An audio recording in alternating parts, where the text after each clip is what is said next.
When we got the announcement of a new Legends game way back in February last year, the hype wasn't real.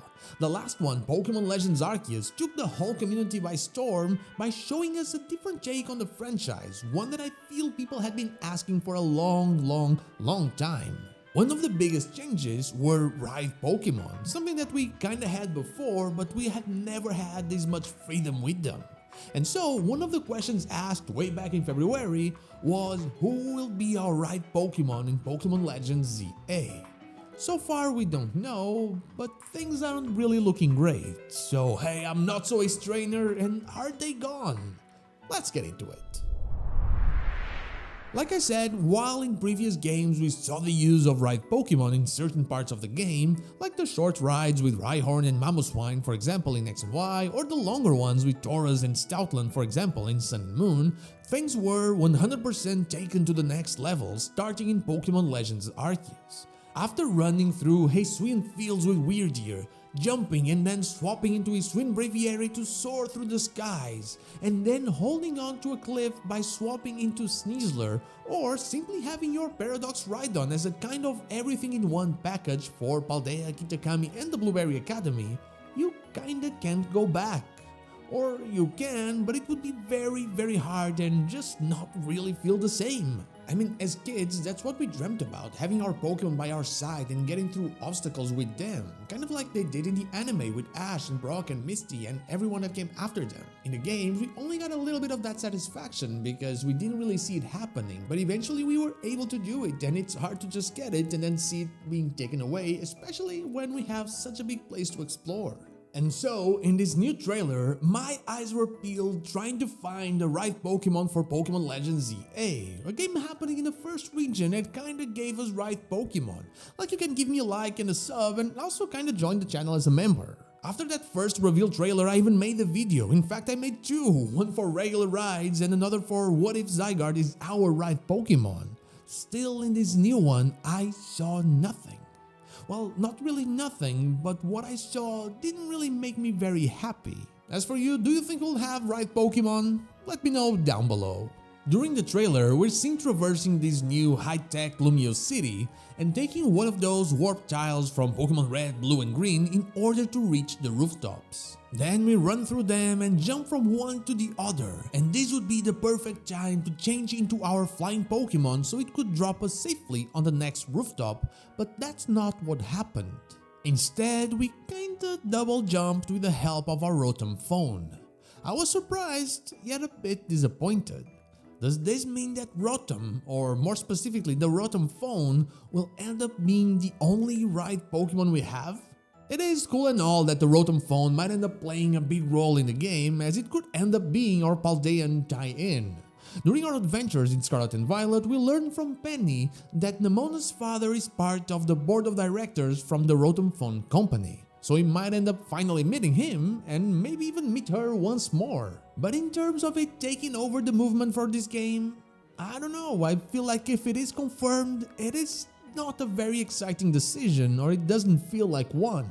I understand that the setting for this game is an apparently closed city, which, unlike a full Pokemon region, has rules and not a lot of space for us to ride our Pokemon at will.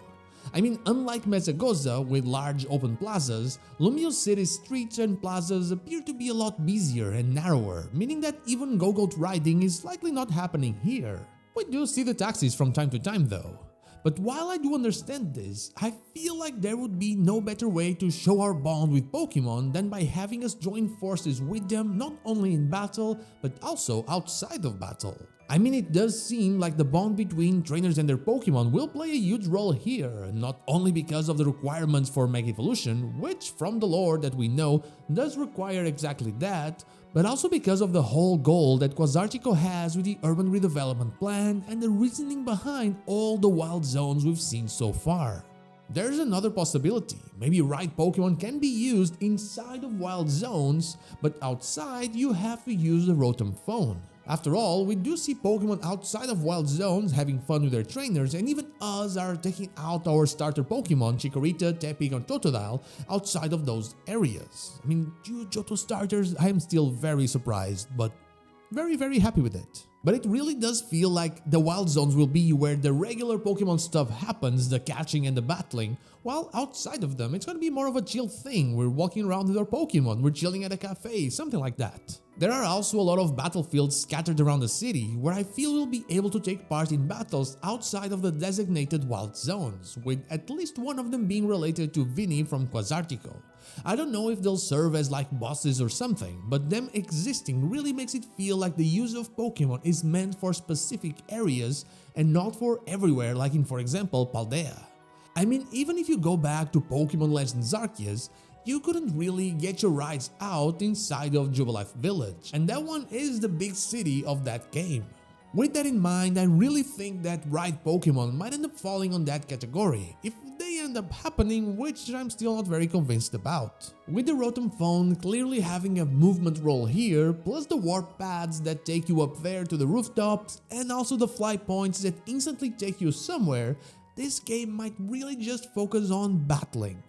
Water does give me a bit of hope, since I cannot see Rotom being the one helping us, though they can really just make whatever they want and have us float over bodies of water by holding on to our phone, which sounds very silly, and I'd rather it simply stayed inside the brain of someone that decided not to open their mouth during the Gamefreak meeting where they decided on Ride Pokémon. In order to get through water, we need something that can surf, either the HM Surf or the Pokemon Simply Swimming Surf. That is the one thing that so far has stayed true through all the games, even if the rides in Alola that Pokemon wasn't really yours. But then again, there's always an exception, and this exception fits the whole conversation too well for my liking. Do you remember Pokemon Sword and Shield? The game the internet hated but sold like crazy, and people are starting to look at it very fondly? Well, our surf Pokemon there was actually a bike, and not only that, it was the Rotom bike. Which kinda worries me, because if they can add those floaties to a bike, then that forbidden idea about floating on our phones sadly is not really out of the realm of possibilities. I do hope they forgot about it though. I hope nobody really thought about it. So I might just be overthinking this, and they will surprise us with some crazy rides on the next trailer, and I'm gonna be a very happy guy. But fun fact, this video was originally about Zygarde as our Ride Pokemon in the game, but then I realized that, well, the blue filter on my screen was on, meaning that the light on the Rotom phone was very greenish instead of blue. When I turned it off, I was like, okay, that is blue, and I went from very excited to very worried very quickly. But anyway, that is all I have for you today. Thank you so much for watching, and I'll see you all on the next one. But before I go, I want to thank my YouTube member Dash Plays and Yahtzee and Twitch subscriber Anubis and Zanes 222 for going that extra mile. From the bottom of my heart, thank you all so much.